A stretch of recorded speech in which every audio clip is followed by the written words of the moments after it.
Hello दोस्तों, नमस्कार, जय श्री राम। दोस्तों, आज मैं आपको बताऊंगी कि जब लोग मृत व्यक्ति को स्मशान घाट जब ले जाते हैं तो राम नाम सत्य है, ऐसा क्यों बोलते हैं। एक संत महात्मा श्यामदास जी रात्रि के समय में राम नाम का जाप करते हुए अपनी मस्ती में चले जा रहे थे। जाप करते हुए एक घने जंगल में वह पहुंच गए। विरक्त होने के कारण वे महात्मा बार बार इधर से उधर भ्रमण करते रहते थे। वह एक स्थान पर ज़्यादा समय तक नहीं रहते थे। वह अपनी मस्ती में चले जा रहे थे। जंगल इतना घना था कि महात्मा जी रास्ता भूल गए। वह बस भगवान की मर्जी मानकर चले जा रहे थे, जहाँ राम ले जाए। जाते जाते उन्होंने कुछ दूर पर कुछ रोशनी दिखाई दी। वह धीरे धीरे उसी रोशनी के पास पहुँचे। उन्होंने देखा कि एक बट वृक्ष के नीचे स्त्री और पुरुष नृत्य कर रहे हैं, संगीत में गान कर रहे हैं, मदिरा में सब लोग डूबे हुए हैं।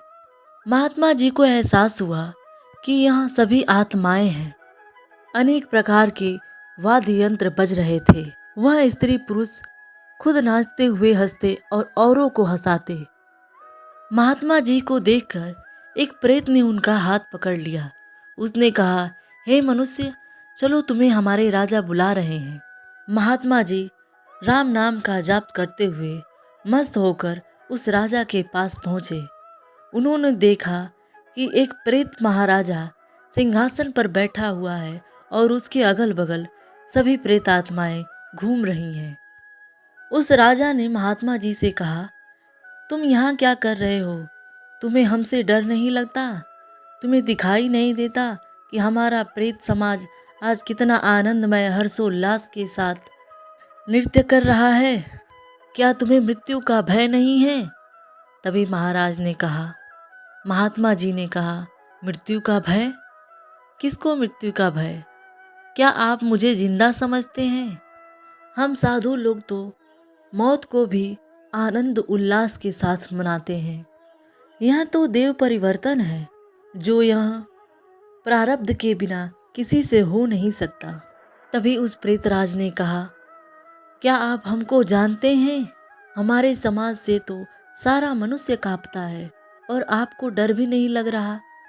तभी महात्मा जी ने कहा, प्रेत, तुम मुझे मनुष्य में गिनने की गलती मत करना।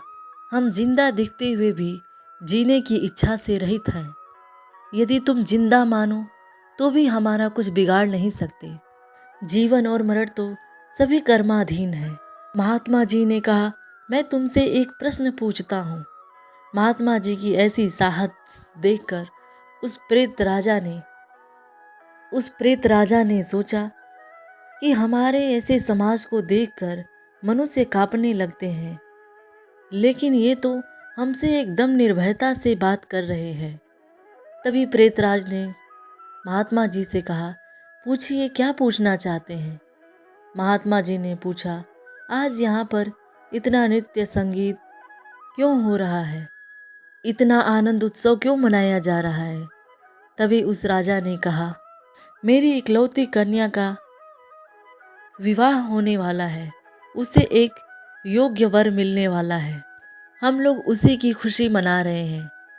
तभी महात्मा जी ने हंसते हुए कहा, कहाँ है वह योग्य वर? थोड़ा मिलाइए अपनी जमाई जी से।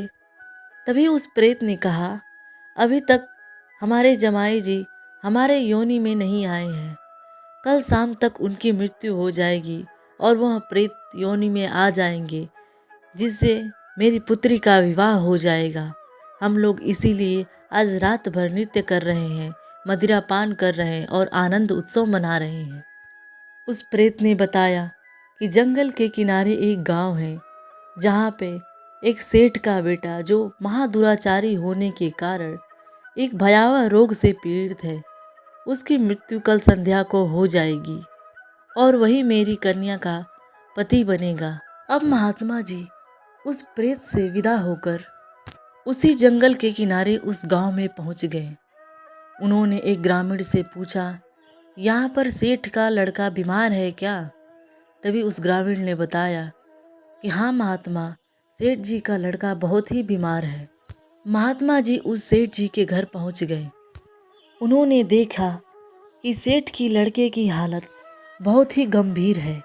महात्मा जी उस लड़के के पास पहुंचकर राम नाम का जाप करने लगे।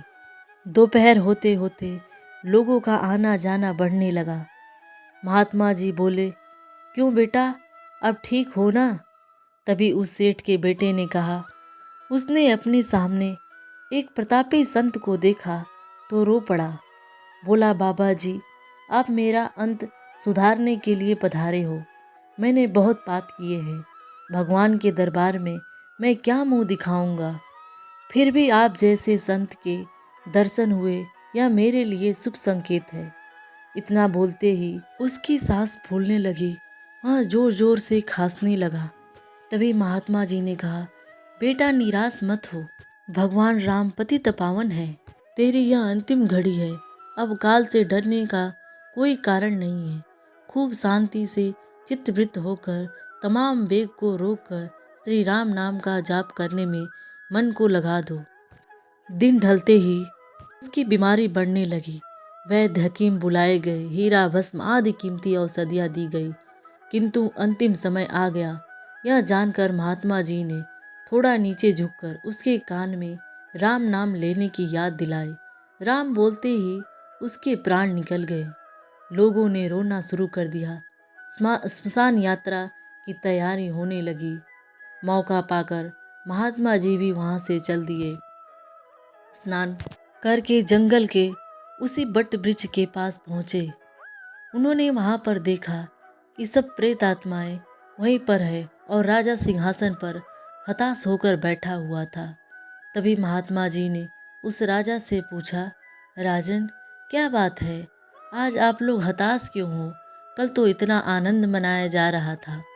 तभी उस राजा ने महात्मा जी से कहा, मैं ही मूर्ख हूँ जो मैंने आपको बता दिया कि किस लड़के से मेरे बेटी की शादी होने वाली है। आपने उसे राम नाम का जाप करवा के उसका उद्धार कर दिया। अब मेरी बेटी कुंवारी रह जाएगी। महात्मा जी ने कहा, क्या ये तुम क्या कह रहे हो? एक बार राम बुलवाने से उसका उद्धार हो गया? तभी महात्मा जी ने उस प्रेत से कहा, अगर मैंने जाने अनजाने में आपका अहित ही किया है तो आप मुझे क्षमा कर दीजिए। जो मनुष्य राम नाम का जाप करता है वह राम नाम के प्रताप से प्रेत योनि से मुक्ति पा जाता है और भगवान राम नाम के जाप से नरक के द्वार से भी मुक्ति मिल जाती है। महात्मा जी प्रेम आंसू बहाते हुए प्रभु भक्ति में लीन होकर समाधि में लीन हो गए। दोस्तों, इसीलिए हम जब मृत व्यक्ति को स्मशान घाट ले जाते हैं तो राम नाम का जाप करते हैं ताकि उसका भी उद्धार हो जाए। दोस्तों, आपको हमारी ये कहानी कैसी लगी? प्लीज़ लाइक करें और कमेंट करें, सब्सक्राइब करें।